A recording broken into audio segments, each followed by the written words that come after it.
Hi guys, it's Luetin here, and I'm joined again today by Daskro, and we're going to be talking about Battlefield 4, but specifically we're going to be talking about some concerns with Battlefield 4. Now, I have some concerns about Battlefield 4. I don't know, Daskro, if you're concerned about this as well, or whether it's just me. Are you got the same sort of line of thinking, or what's your kind of perspective? I'll just very quickly, guys, highlight the two things that I'm sort of thinking on today.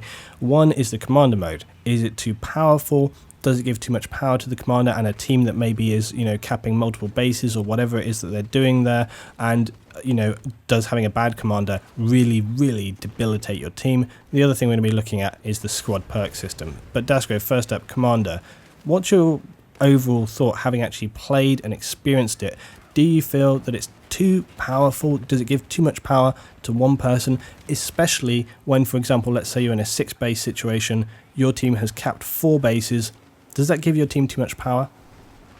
Well, just to recap on how Commander mode works in Battlefield 4, it is a slot that you join. So if you're on a 64-man server, it actually has 66 slots available. 2 are reserved for Commander. You join up as Commander. You are not a physical entity in the game, but instead someone looking over the entire map. In this, you can do a number of things. You can tell different squad leaders where to go in a very easy-to-use interface. You have a certain number of default abilities. Those default abilities are UAV scans, counter UAV scans called EMP UAVs. You also have the ability to drop ammo in big sort of supply boxes, as well as the ability to drop vehicles, light vehicles like little Humvees and things like that. But beyond those, you also get some very special abilities as well that are dependent on what capture points your team have been able to take.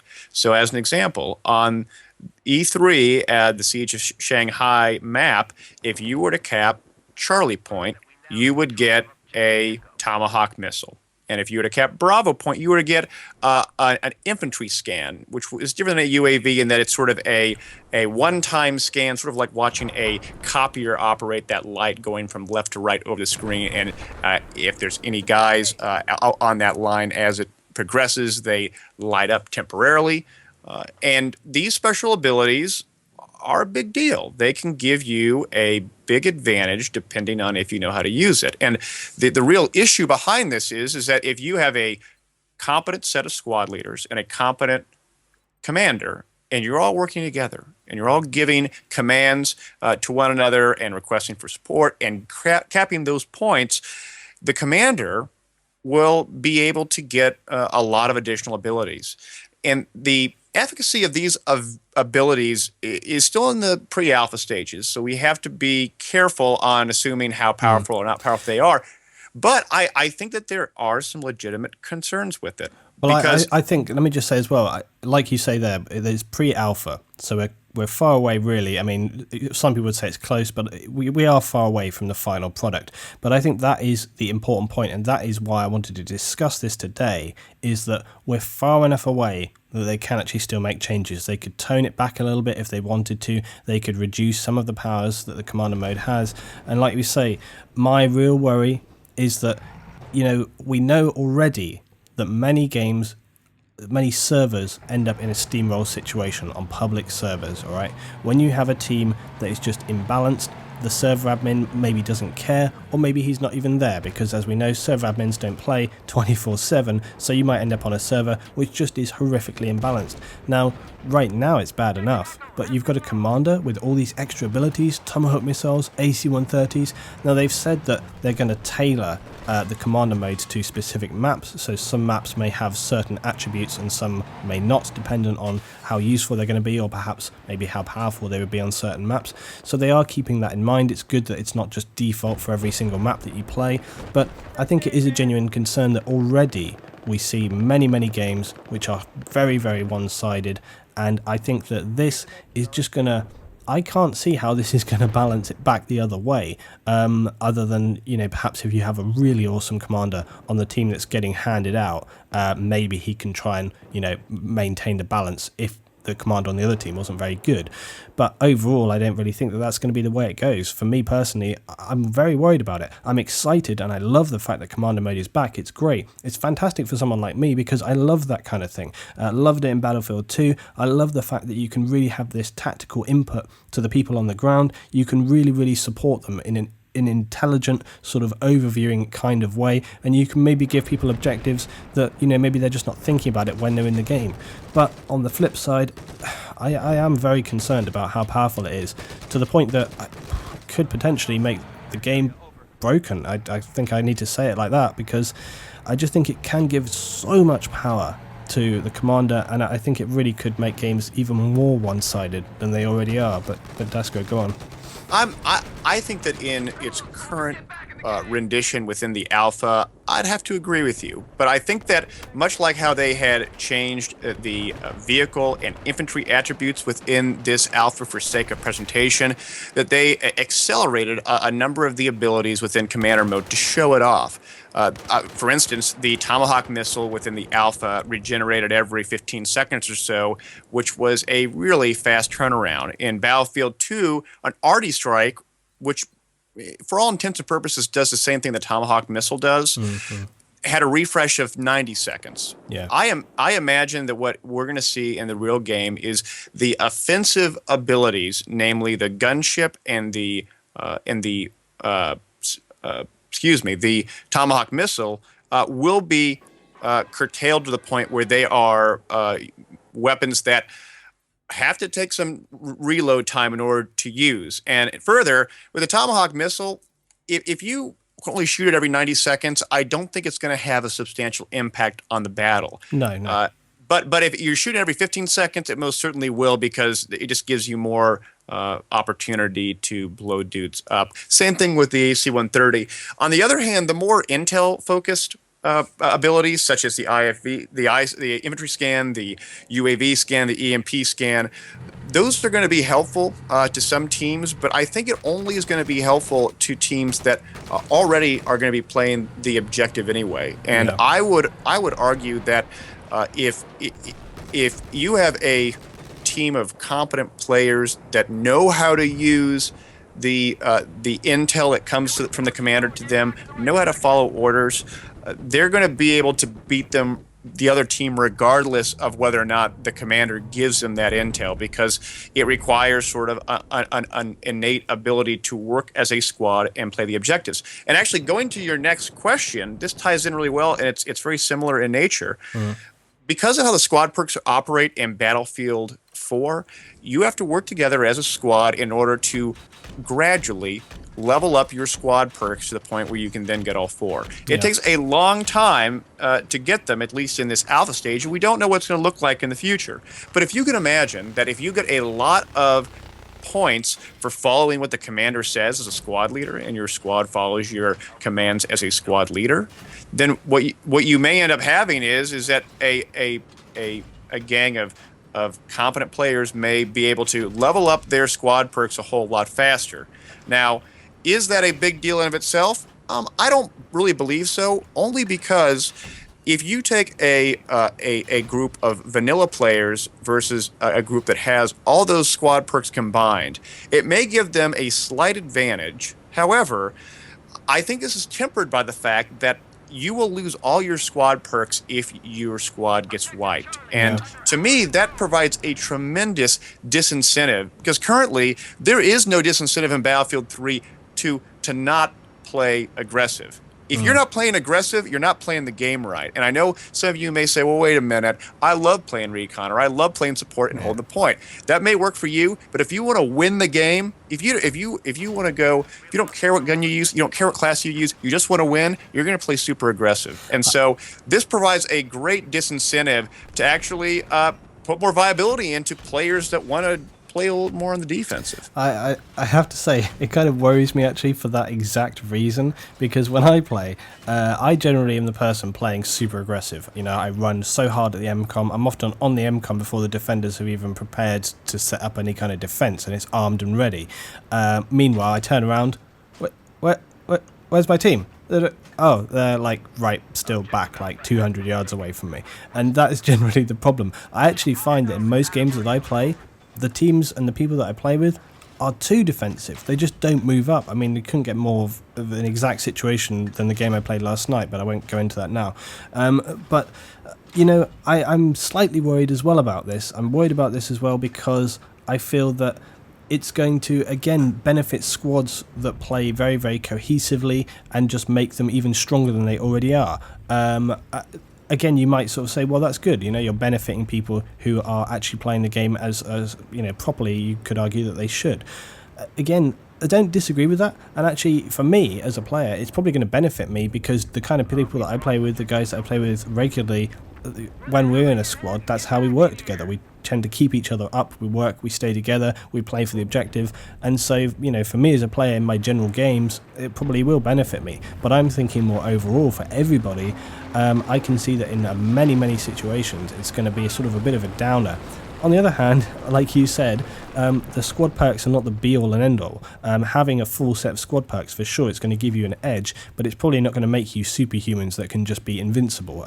Like I always say, you can be the best player in the world, but if somebody comes up behind you and puts a gun to your head, you're not going to have the skills to sort of counter that. And I think that's the thing is, for me as a player as well, often I find that position is often more important than maybe necessarily skills and perks, because if you can get the position on them, it doesn't matter how good that player is, it doesn't matter what squad perks they've got. If you're up above and you've got the line of sight on them, they're going down. So that's one way to sort of look at it. My last point as well, as much as I'm concerned about this, I think you have got to look at the flip side, all right? Because people have been complaining for ages, forever, about squad perk stacking. This is a solution to that. It does remove that. It does fix that. So I think you have got to sort of say, okay, DICE, they've actually listened to the fact that people got frustrated by squad perk stacking, and it was something that is, even when you're trying to avoid it, it will happen. Like, so many times when I'm in game, I see someone else with a squad perk, so I change out, then he dies, and he changes back to a different class, and then he's got the same squad perk as me. And so it's just this horrific cycle. So it does kind of fix that. Also, at the same time, the other thing is that for ages people have been saying about how annoying it is that people constantly playing Wolf, they're constantly going solo, they're just not playing with their team. Again, this kind of does have an incentive there. It is sort of like, they're trying to make game mechanics to try and incentivize how people play the game, and I think it's, again, they're sort of putting something there towards that. So I'm less concerned about this. I'm less concerned about it, but at the same time I do think there is room there to be worried about how it may eventually turn out. I'm much more optimistic than you are about this. This is gonna sound very Milton Friedmanish, but I believe in being able to give people incentives, and I think that when you put incentives into the game, regardless of whether they're good incentives or bad incentives, it does influence people's play styles, and in this respect, I think that when you give tremendous incentives, not just to be in a squad, but actually do squad things like give squad ammo, revive, give squad revives, medic stuff, squad spas, squad suppression, following squad orders. If you give more points to someone for doing those kind of abilities than just killing dudes, then it's going to influence people who want to just rank up and get that next unlock. So a lot of people are not going to play 1,000 hours. They're only going to play maybe 50, 60 hours over the course of their game. This is going to incentivize them to play together as a squad and not think like I just got to play like I do in Call of Duty and go Rambo. Instead, I have to work with my team or else I'm not going to be able to level up that fast. And I think that's a really big deal because it changes how people play the game. And I think when people actually start playing this way, they'll find that, wow, not only am I getting a lot of points, I'm actually doing better in the game, having a lot more fun because I'm working together as a squad, doing squad things. And when you look at some of the footage that I posted on my channel, I went in the tank and I went 25-1 in the tank. In that 25 kill streak, which is a lot of points, I only pushed my squad perk 25%. I got one squad perk unlock during that entire time. To me, this indicates that squad perks is not about just killing dudes. It's about actually working together as a squad, following orders, and and giving out orders, as well as giving things like ammo and giving things like med packs. Because remember, in this game, you're going to have maybe 1/3 as much ammunition as you would in Battlefield 3, which means you may be able to kill a dude or two, but you know what? You're going to have to get ammo, which means that there's going to be a support guy in your squad. And if there's not a support guy in your squad, then you are not going to be that successful. You're not going to be able to rank up that fast. You're not going to get that much points. You can't kill dudes. You can't complete your objectives. Yeah. So I for one, am much more optimistic about this because I want people to play the objectives. And this makes it so that if you want to be successful in the game, you're going to have to. And I know some people say, well, I want to play it how I want to play it. Well, I disagree. You should play it in a team setting because you're playing as a team. You're not playing as some Rambo guy. You're actually playing a squad, playing the objective. That's the way I think Battlefield should be played, and so that's why I'm optimistic about it. Yeah, that's a good rationale, and actually I do feel more optimistic having heard you explain it like that, because I think my concern was that, people would just be racking the kills and sort of, maybe they'd get some objectives, but then once their squad had got these perks, it gives them too much of an edge. But actually, from what you're saying, the fact that it is at the moment currently, now again we need to remember that anything could change. They could make it very easy to rank up these perks, or they could make it more difficult. But that combined with the whole ammo situation as well, it does mean that, like you say, people are going to have to rely on others, basically. They can't sort of solo all the time. You're not going to be able to kind of run off and be a one-man army, just racking the kills or flanking and taking people out. You're going to need to rely on your team and your squad, and you can't be relying on them if you're far away from them. You need to stay with your squad so that you can work together, and it's important as well that you have the right diversity in your squad so that you can drop ammo, you can have the medics there and all the rest of it. So actually thinking about it from those terms, I do feel more optimistic about it now, having thought about that. I think that it's still going to be interesting to see how that plays out in public situations. Like I said, I can imagine that, for example, if you and me and a couple of the other guys that we play with were in a squad together, I can imagine that working as a coherent squad would not be a problem. We'd be like, Daskro, ammo drop, blah blah blah. You would be working like that. You'd be smooth, point to point, taking the objectives, and it would all be good. Random public games, we have to remember that there's a lot of people that play the game who do not necessarily have such a close-knit group of people that they can regularly play with. My advice to those people would be find some sort of a clan, join up with people that you're going to be able to regularly play with, and actually have good squad play. All right, there's plenty of clans out there. That would be my suggestion. It is so easy to find a platoon to play with, because here's the thing. Here's what you do. You join a random server, you play the game, you join a squad that looks pretty good, and if you're successful, you know what you do, guys? It's not hard. It's not like asking a girl out. You just go on Battle Log, you go to the report of you winning the game, you find the person, you add them to your friends list. Yep. And then voila, you got a new friend to play with. Yep. It's not hard, guys. And I know some of you, I don't want to make friends. Well, you should make friends. This is a team game. Play as a team. It's not hard. Just play the objective. It's that easy. A good example of how strong clans are, and this is a little bit off topic, but it is relevant specifically to this whole squad perk situation and how important team play is going to be in Battlefield 4. Now, years ago, like 7 years ago, whatever, when I finished playing World of Warcraft, I came out and started getting into FPS. I started playing COD 4. Now, for about a year, I played without a clan because I'd been in World of Warcraft for so long, I'd had enough of that crap, and I wanted to just play solo. I wanted to get back into that style of gameplay. I played, generally had a really enjoyable time. It got to the point though where I got frustrated that the people I was playing with would never sort of work as a team. They wouldn't listen, they wouldn't sort of communicate. It was just constantly just randomness all over the place, and I'm sure that that's the kind of experience that a lot of people have in Battlefield. The way that I resolved it, I just started looking around for clans that would work. I could have a small squad to work together, and it's not difficult. There are so many clans out there. Just Google it, just look up different people, or go to different forums, websites, try and find them, and you will find a good sort of group of people to play with. And this is the time to do it. All right now we're in the period between Battlefield 3 and Battlefield 4. This is kind of like the lull, the period right now where you should be like trying to find your squad, the people you want to be playing with in Battlefield 4. This is a good opportunity where things are kind of quiet right now for you to sort of look around, try and find some guys to get on with. And again, also, things are not going to be really intense in the games right now. People are a bit more relaxed about how they're playing. This is a great opportunity right now to kind of get together with people, practice some things, practice some tactics, practice your squad play, so that when Battlefield 4 comes out, you're ready for the game, you're ready to get off on the right foot to get started with. So that's my point of view. Yeah, I mean, one thing I'd add to this is, remember, guys, if you find a new friend on Battlelog, and I know this may be foreign to you guys, but if you find a friend on Battlelog, see what platoons that they're on. Platoons may be communities that you two can join. A lot of platoons, I'd probably say 90% of the platoons out there, you can join up and they'll accept you, no questions asked. And now you have a whole community of new people to play with. And in Battlefield 4, we're going to have voice over IP on PC, something that the console guys, Luetin included, have experienced for a long time. There's no excuse now not to play together. There's no reason that we don't have VoIP. Well, we got it now. So it's not always a positive. I'm going back to the old school Battlefield 2 days where the game actually came with a headset. Yeah. And it was, generally speaking, a positive experience. Yeah, you get some assholes, but you know what? There are assholes everywhere. So just be proactive.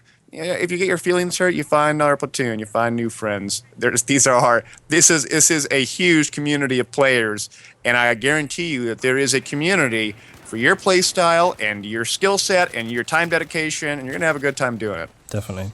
So guys, just to recap before we finish here, Battlefield 4, there's going to be some major changes. Commander, perks, they're just some of the changes that are coming in. I think me and Daskro will be definitely having a few more conversations in the future about some of the things that are coming up here.